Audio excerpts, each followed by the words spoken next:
Terima kasih pemirsa, Anda kembali di Seputar News Sumsel. Pemirsa, Satreskrim Polres Lubuk Linggau berhasil mengungkap pelaku perampokan disertai pemerkosaan terhadap seorang mahasiswi.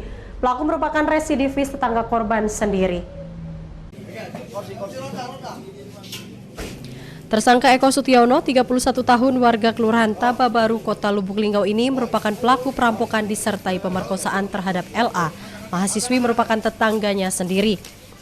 Tersangka Eko Sutiono ditangkap Satreskrim Polres Lubuk Linggau pada Senin dini hari di sebuah rumah kawasan Simpang RCA, Kota Lubuk Linggau saat sedang pesta narkoba bersama teman-temannya. Saat hendak dilakukan penangkapan, tersangka yang diketahui merupakan residivis atas kasus yang sama berusaha melakukan perlawanan hingga terpaksa dilumpuhkan dengan timah panas di bagian kakinya oleh petugas.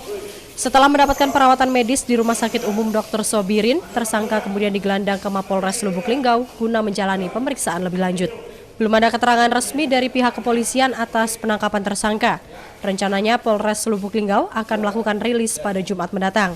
Seperti diberitakan sebelumnya, korban LA, mahasiswi warga Kelurahan Tababaru, Lubuk Linggau, dirampok dan diperkosa pelaku saat sedang sendirian di rumahnya. Pelaku berhasil membawa kabur HP, laptop, dan uang tunai 4 juta rupiah. Yang dilakukan dia tuh ngibet di kibetnya dulu.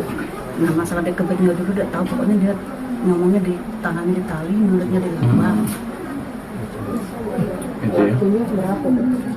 Pelakunya dewean kan ya? Saat ini tersangka masih diperiksa Satreskrim Polres Lubuk Linggau. Dari Lubuk Linggau, Amri Wijaya, iNews melaporkan.